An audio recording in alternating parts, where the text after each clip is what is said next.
Je m'appelle Serge Deslongchamps. Je viens d'une famille de 5, donc moi j'étais le troisième. Les moments où on partait en camping. L'idée de partir, moi c'était comme on partait. C'est une décapotable en plus. C'était quelque chose. Ma mère était une des premières femmes sur la rue ou dans le coin où on demeurait, d'avoir sa propre autonomie avec son auto. On était une famille très modeste, là.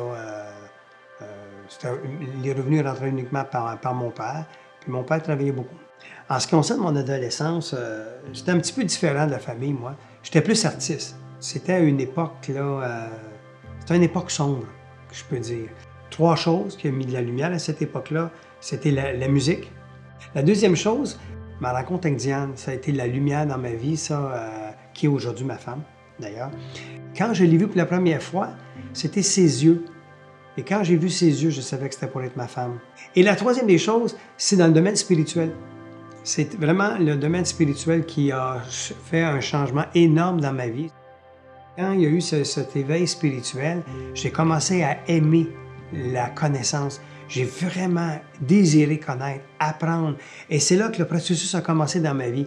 On s'est mariés dans une église, c'est une toute petite chapelle ronde, je me souviens. À l'époque, on n'avait pas vraiment d'argent. On était vraiment au sous, là. Et on a fait un voyage de noces à Gloucester. C'est là qu'on a amené nos enfants. Pendant des années, on les a amenés là, à Gloucester. C'est là qu'on faisait notre camping durant nos années avec nos jeunes enfants. Vraiment, là, je peux dire que c'est des beaux souvenirs. C'est des beaux souvenirs aussi avec nos enfants. On a eu 4 enfants. On a 4 enfants, mais on a 15 petits-enfants. Alors, quand on mange ensemble dans la famille, là, on est à peu près 22 personnes. Je ne sais pas si vous savez, mais préparer un repas pour 22 personnes, juste les coûts de recevoir régulièrement, ça, il faut que tu aies vraiment... Si j'avais eu les revenus de l'époque que j'avais, je pense qu'on n'aurait jamais réussi à avoir la famille ensemble pour manger. Et à cette époque-là, entre les 2 enfants, Diane a suivi son cours d'infirmière pour devenir infirmière. Alors à ce moment-là, c'est sûr que au niveau budget, c'était... écoute, c'était le minimum, là. On arrivait kiff-kiff à vivre qu'est-ce qu'on avait à vivre, là. Je peux te dire une chose, c'est que le vendredi, et ça, je me souviens tellement, le vendredi, quand je déposais mon chèque à la banque, quand je le déposais à la banque, aussitôt déposé, c'était fini, il n'y avait plus rien. Hein? Je savais, tout était classé, il ne me restait plus rien. J'étais vraiment d'un chèque de paye à l'autre. C'est à cette époque-là où un de mes amis m'avait dit « Serge, tu devrais peut-être regarder pour quelque chose, un petit travail à temps partiel, c'est juste pour combler. » C'est là que j'ai vu, pour moi, maintenant, la possibilité de donner une autre vie à ma famille, être dans une autre étape maintenant, d'aller chercher des revenus qui étaient des revenus plus résiduels, donc des revenus qui ne comptaient pas uniquement sur mes efforts à moi. Je pouvais maintenant avoir le temps et les revenus parce qu'ils ne viendraient pas essentiellement de moi. Aujourd'hui, je comprends que la majorité des gens, 95% de la société, évolue dans un contexte que j'appelle, moi, un cul-de-sac. C'est un système de pauvreté parce qu'on vend notre temps. On vend notre temps pour un salaire. Et ce salaire-là, c'est ce qui nous fait vivre. Donc, on ne peut pas avoir du temps parce qu'on est obligé de vendre notre temps. Aujourd'hui, maintenant, ma vie a complètement changé par rapport à ça. Ça fait maintenant 20 ans que je développe ce projet-là. Alors, le premier pilier, c'est le temps. D'amener des gens à avoir le temps de faire ce qu'ils veulent faire. Alors, leur donner des outils, des éléments dans notre travail, donc des éléments financiers aussi, qui vont leur permettre justement de multiplier leur temps. Donc, de créer ce levier-là, ça leur permet d'aller avoir du temps. Deuxièmement, la santé.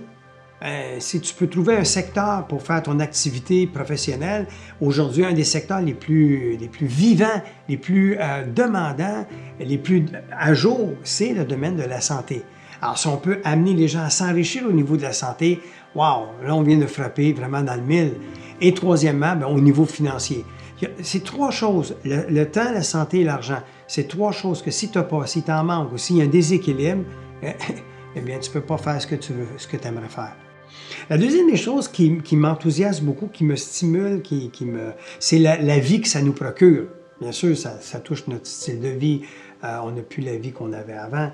Les gens libres, c'est pas l'absence de travail, c'est de travailler quand tu veux, avec qui tu veux, où tu veux. C'est ça la différence dans la liberté qu'on parle ici. Il y a tellement de choses que ça nous apporte. On peut soutenir nos enfants aussi, les accompagner. On peut vivre des choses aussi en famille avec ma femme. D'ailleurs, on vient de vivre une expérience avec ma fille Myriam et notre jeune Ali et les 4 enfants. On est parti avec notre VA. C'était la première expérience qu'eux avaient. On est parti. Et ce qui est intéressant dans cette expérience-là avec lequel ce projet-là nous permet de vivre, c'est qu'on avait planifié 10 jours. 10 jours, et comme notre Jean Ali est emballé par son expérience, alors son regard était plus loin. Il voulait visiter encore plus. Alors, vous savez, on est parti pour 10 jours. Finalement, on est revenu après 26 jours, je crois, qu'on a fait de voyage. On a fait toute la Gaspésie, ce qui n'était même pas sur notre programme. Alors, c'était le fait d'avoir cette liberté-là, de dire quoi, on peut-tu aller plus loin? Oui, OK, on le fait, on le fait. Et ça, sans être à la retraite, bien sûr. Et c'est ça qui est intéressant. La grosse différence aussi avec ma vie, avec ma femme maintenant, il n'y a pas de comparaison. On ne peut pas faire de comparaison tellement que c'est énorme. Je me souviens, c'est qu'on a commencé l'œuvre humanitaire en Haïti. Je devais aller voir mon patron pour pouvoir débloquer 2 semaines pour partir en Haïti pour faire de l'œuvre humanitaire avec mon épouse. Et je devais toujours demander la permission. Aujourd'hui, on a fait 21 années d'œuvre humanitaire, des mois, on partait 1 mois, sans demander la permission à personne. Ce que je dis souvent aux gens, je répète cette phrase-là régulièrement parce que pour moi, elle représente vraiment ce qu'on vit. C'est que ce qui est spécial, c'est pas tant le fait de partir en voyage. Écoute, la plupart des gens partent en voyage, là. C'est pas ça qui est spécial. Jouer au golf, c'est pas ça qui est spécial. Avoir un VH, je sais que pas tout le monde qui a ça, mais il y a beaucoup de monde qui ont ça.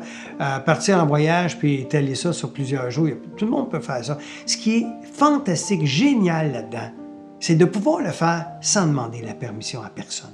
C'est pouvoir d'avoir et de faire sans demander la permission à personne, de faire avec qui je veux, quand je veux, où je veux, et sans d'être à la retraite. C'est ça qui est génial. Et c'est ça que je dis aux gens. Avec un projet comme nous, on veut offrir aux gens, on veut accompagner tellement de gens à offrir ça. On aimerait vraiment offrir à une multitude de personnes cette possibilité-là. Cette possibilité-là d'avoir un levier pour être capable de vivre ce que les gens veulent vivre, de s'adonner à leur passion, de vivre de leur passion. C'est quelque chose que j'aurais aimé, moi, connaître plus jeune.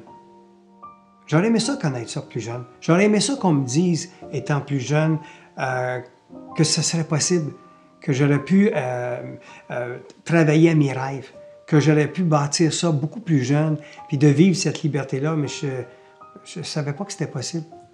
Je ne savais pas que c'était possible, et puis aujourd'hui, s'il y a des gens qui se sont peut-être même identifiés à mon parcours, si vous vous êtes identifiés à mon parcours, je peux juste vous dire une chose, c'est vraiment possible.